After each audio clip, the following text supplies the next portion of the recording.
Okay, welcome back everyone to our third session here at the AI Virtual Day. Thank you again for joining us. We now have a fantastic session coming up entitled Let's Talk About Digital Transformation, featuring our friends at Nuance. As a reminder, if you have any questions during this session, please utilize the chat functionality within the Zoom platform. I know our panelists are ready and waiting for any and all questions. Do not be shy. With that said, I would now like to, for the first time today, welcome onto the virtual stage our senior editor, David Raths, who will be moderating this session. David, take it away. Thanks a lot, Matt. I'm here with two executives from Nuance to talk about trends in artificial intelligence and the intersection with patient engagement. With us are Justin Jacobson, Vice President of Patient Engagement, and Dr. Jared Pelo, Chief Medical Information Officer for Nuance. Before we dive into some questions, why don't we have you guys kind of introduce yourselves a little bit and your roles at Nuance, what it is you focus on. So Justin, why don't you go first? Sure. Hello, everyone. Justin Jacobson. So as mentioned, I'm the General Manager of our Patient Engagement Solutions business at Nuance. In a nutshell, what we focus on is following the patient across the patient journey and really elevating and transforming their experiences, whether it's pre-visit, during visit, or post-visit. So I'll leave it at that for now, because I know we're going to get into more detail. Thank you. Okay. And Dr. Pelo? Thanks, David. So I'm an emergency medicine physician, practiced for 10 years, and then started working with ambient technology in 2014. And since then, I've been working towards this goal of, AI helping physicians in the room take care of their patients. And so I'm the CMIO for Dragon Ambient Experience now, and excited to talk about AI with you. Great. Well, we know the pandemic has accelerated the use of AI. What are some of the advances that AI has been making over the last decade? What are some key ways we see it being deployed in health systems today? Justin, you want to take that first? Sure, I can start. I'll actually use a very specific example that we've seen and that we utilize on our business. And that would be around, people talk about AI. There's obviously, there's machine learning, there's deep learning, there's all kinds of different variations. But to make it a little bit more, hopefully salient for folks, a good example is natural language processing. So folks who are familiar with NLP would know that there are all kinds of variants of NLP out there. And the most basic versions of NLP came out years ago, and they still exist. In fact, they're free, and they're essentially text extractors, right? So for example, if you have clinical documentation and those are locked up in PDFs and things like this, those can't be accessed. What NLP does, a basic text extractor, is it extracts that text and puts it in a usable form. Okay, well that's helpful. That's a start. But fundamentally, where NLP is advanced, and we talk about it as natural language understanding at Nuance, is to go far, far beyond text extraction. So instead of simply extracting text and basically putting documents in usable form, what about understanding what the relationship is between words or phrases, the context around them, the meaning, to ultimately determine intent. So the way we use that, the way we use natural language understanding is, it allows this interactive voice response on our voice and digital channels to accept the patient input in their own words. They say what they're looking for or what they want. We understand what their intent is. We respond effectively, and we learn behind the scenes. So we continuously are able to improve what we're able to deliver them via this natural language understanding versus natural language processing. Yeah, and the only thing I'd add, David, is what Dragon Ambient Experience adds to that is the natural language generation. So the ability for us to take that understanding and then generate clinical documentation that a physician doesn't have to be writing themselves. Yeah. And what's been really cool to me is 3 years ago, talking to our research team, and you asked what's the biggest change over the last decade. 3 years ago, when we explained what we wanted to do, they said, okay, so you want the Harry Potter experience. You want the quill floating in the air, writing your newspaper article or writing your chart for you. And we said, yes, that's it. That's what we want. And they said, okay, maybe in like 10 years. And, 3 years later, the Harry Potter experience is pretty much there. So it's been cool to see over that decade and those last 3 years, how AI just continues to progress so quickly. Well, Justin had mentioned this in terms of me as a consumer or patient asking questions and it being able to understand. But we know, and you were just talking about the clinician's perspective. So we know clinician burnout's a significant concern for providers, and surveys show almost half of physicians indicate they're burned out, and that number's only grown during the pandemic. So where should the people look to leverage automation more specifically? Is it the conversational AI tools to limit administrative burdens? Yeah, so I'll take that one first. I think of repetitive tasks are perfect for AI, anything that you have to do over and over again. And so if you think about what's most important that a human physician do with the patient, it's connect, it's really care for that person. And that's what the physician felt called to do. They didn't feel called to chart or to write medical documentation, but that's repetitive. And so we can actually train AI to listen to a doctor and a patient talk, learn the patterns of what's important clinically, what's not important clinically, and start to write it. And I mean, people know us for Dragon and for our speech recognition and our NLP.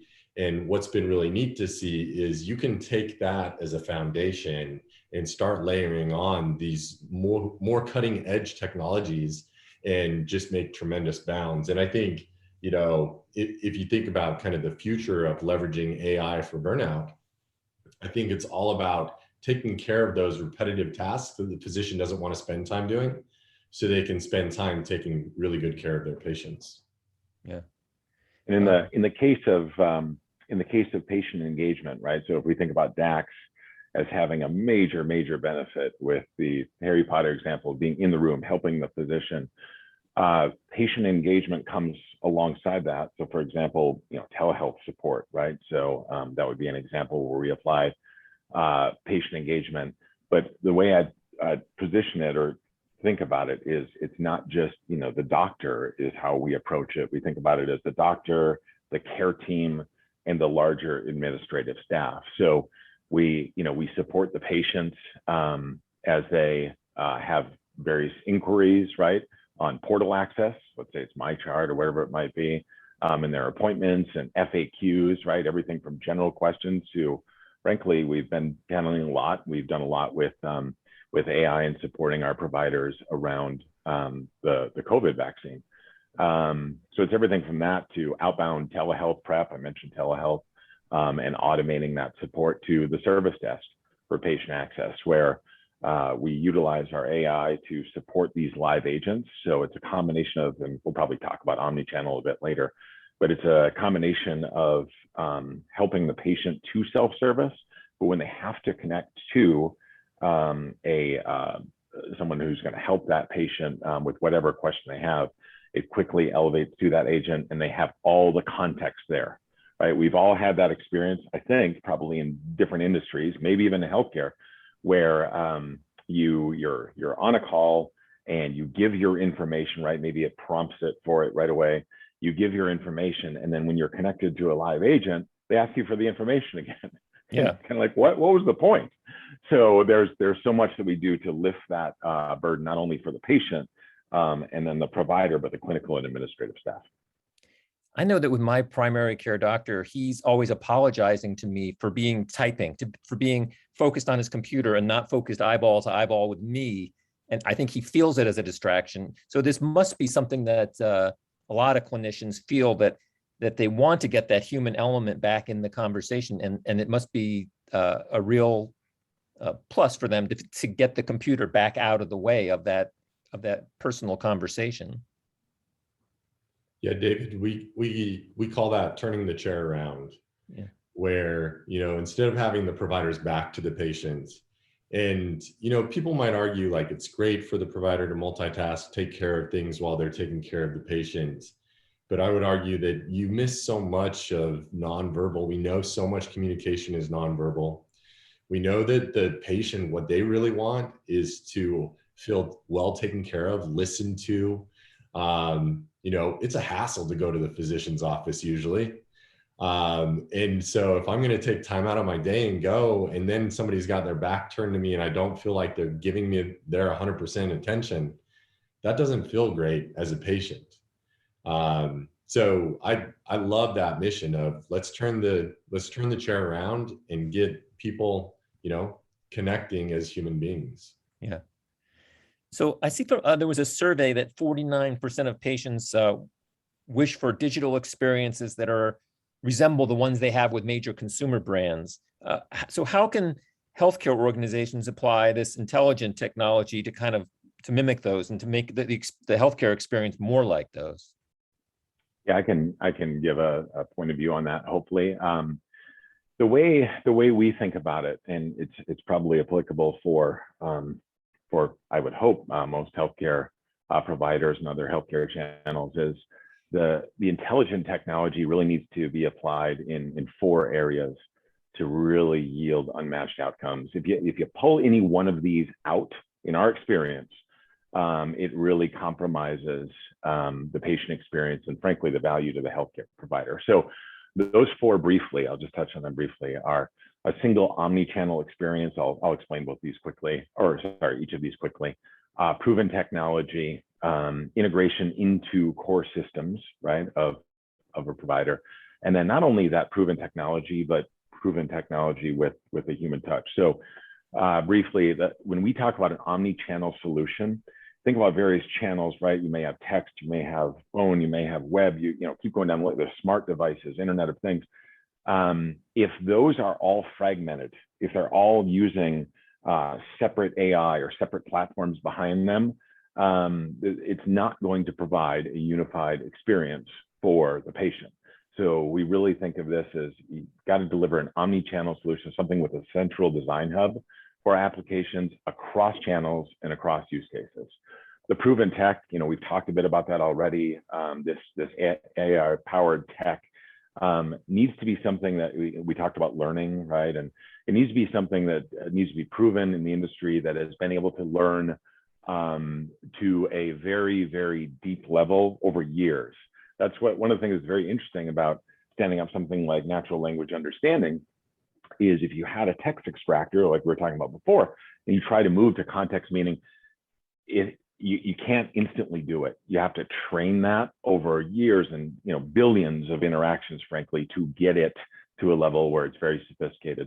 The integration into the core systems, I think that's pretty straightforward, right? To deliver personalized interactions, you need real-time data, got to be tied back into the EHR, CRM, the patient financial system, so on and so forth. And then the technology with a human touch. What we found in working with providers is there are very few that want to, even though a lot of this tech can do it, that want to completely cut out that human interaction, right? The example of escalating to a live agent and providing that context. There are very few that just want an interactive experience that is completely a virtual assistant, and that's it. So again, we view this as you don't want to just fully replace that human experience. You want to supplement it and enhance it, frankly. David, real quick, the only thing I'll add is healthcare is such a funny space because you have the incongruency of us having 30 years of having an artificial heart, robots doing surgery, and then we have people signing into the front desk on paper, or they're not getting text messages reminding them of their appointment. And so that stat that you read, like, people want that same experience that they get with commercial brands at their healthcare provider. It makes sense. They see like cutting edge technology in the office, but what they experience as far as patient engagement is anything but cutting edge. I'm sure Justin can talk about this more, but what's amazing about Nuance and what people don't always realize is that we've been in the commercial space for decades. And so we know how to bring that into the healthcare space. A lot of times you hear health systems talking about patient satisfaction scores. Do people have a different conception of what patient engagement means to them and what patient satisfaction means? Yeah, I would hope so. The way we think about it is engagement, satisfaction. Satisfaction versus engagement, very different, right? To have a satisfied patient is not a delighted patient. The whole concept, right, of the Net Promoter Score, which more and more folks use, is again, you could be satisfied. That's not a recipe for loyalty and engagement. So our goal is to not just satisfy patients, but to delight them. And the way we think about it is, how can we transform how patients engage with their healthcare? And specifically, like, let's reinvent these experiences, right? Some of the things that Jared was just talking about in other industries. Let's reinvent these experiences so that we delight patients before, during, and after their healthcare visit. So a quick example that I think everyone, it's funny, you got to think back about this now because it's been a long time, but I think about ride sharing. And the first time that I took a Uber or a Lyft, it was, you forget about that because now it's so commonplace. It was unbelievable. You went from catch as catch can, hopefully there's, for example, a taxi there, or let's say it was a rental car if you're doing that, where you've got to go, you've got to wait, you've got to hope they have the car, you got to check in. Completely different to be able to basically get that ride essentially on demand if you plan accordingly, take care of the payment beforehand, ratings, everything. I mean, they have changed not only how you replacing, let's say, a taxi, but they've changed transportation fundamentally in your expectations on transformation. They've changed the rental car industry. The rental car industry now is they've rethought their experience. And that's what we're trying to do, because the first time you've had that ride sharing experience, if you think back, I know it's been a long time for probably all of us, but my goodness, I remember that still today. I remember what business trip I was on when I first used it, and it was completely different. And I walked out of that just saying, this is awesome. This is phenomenal. And that's what we're shooting for. Some organizations now have someone with a title like Chief Patient Experience Officer, maybe, but who is it that you normally would deal with in a health system that's trying to make these kind of digital transformations? And do they have to make an ROI case for justifying investments in patient engagement solutions? Yeah, I can give a point of view on that, Jared. I'm sure you're going to have one as well. We definitely see, regardless of who we interact with, sometimes it's the lead of the call center, sometimes it is more, it depends on where the provider is at in their journey and how much they have that vision themselves and how much they believe they can take on. And so the way we look at it with our provider clients and partners isn't hey, you have to take all of this. Let's completely transform everything.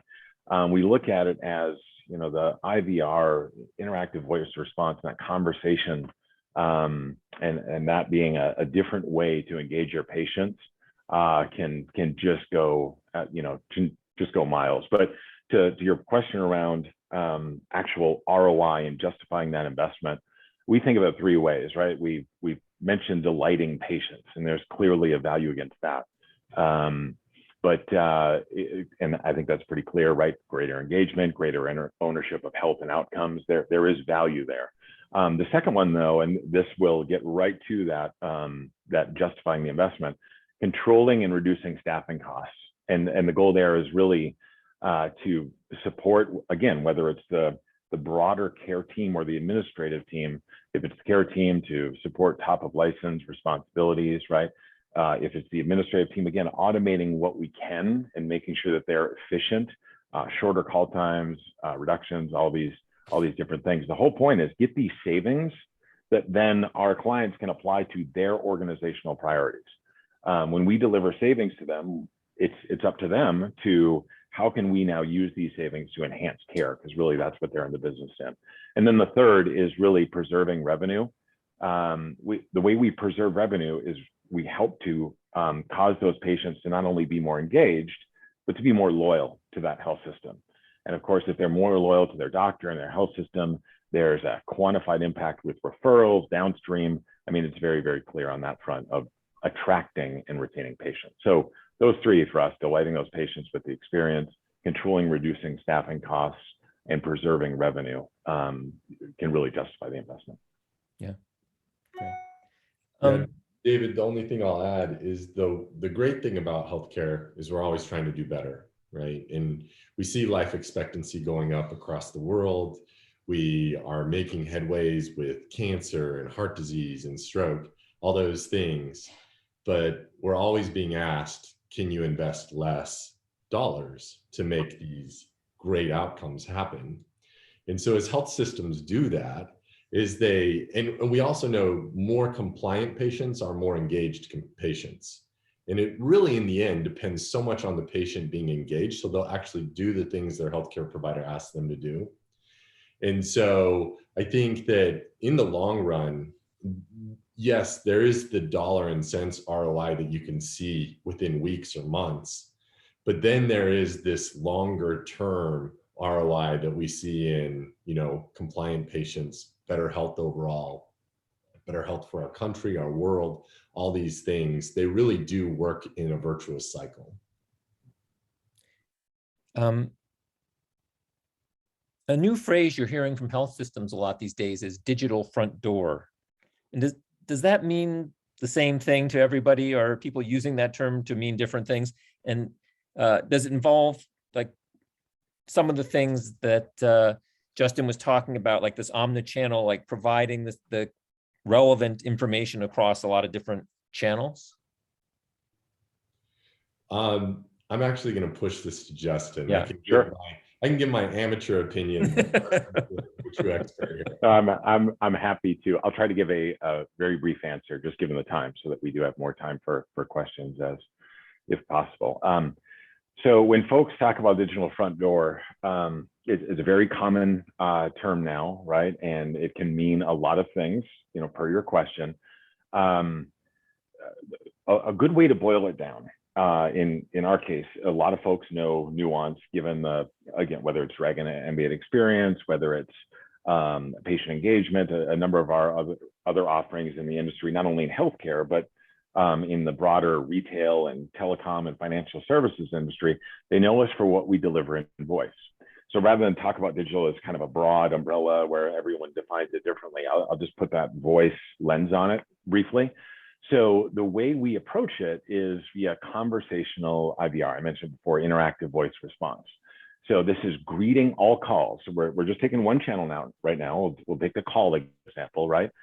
But greeting all calls very differently. It's with a conversational dialogue that prompts for what does the patient need, what are they looking for. So for example, what it says is, how can I help you today? Right now, this happens on text. Also, it happens across multiple channels, but we'll focus on the voice right now. So instead of calling in, right, and thank you for calling blank, whatever it is. For this department, press 1. For this department, press 2, right? And of course, what's the patient doing in that example? 0, 0, 0, or saying representative, right? So very different than that experience. It's saying, what can I help you with today? And the only way that can be delivered is, we talked about it earlier, having a really, really sophisticated and proven tech that's been trained on, 31 billion interactions, have this, high, we have 90%, intent recognition, to be able to understand when they say, I need help with my bill. What I help with, it doesn't just say, okay, transferring you now, right? that would just be, adding another step. But rather it can then provide that information, right? It authenticates the patient, right? That the patient is who they say they are, and then provides the information. It's just a completely different experience of, again, prompting for need versus pushing on the patient, press 1, press 2, press 3, representative. Yeah.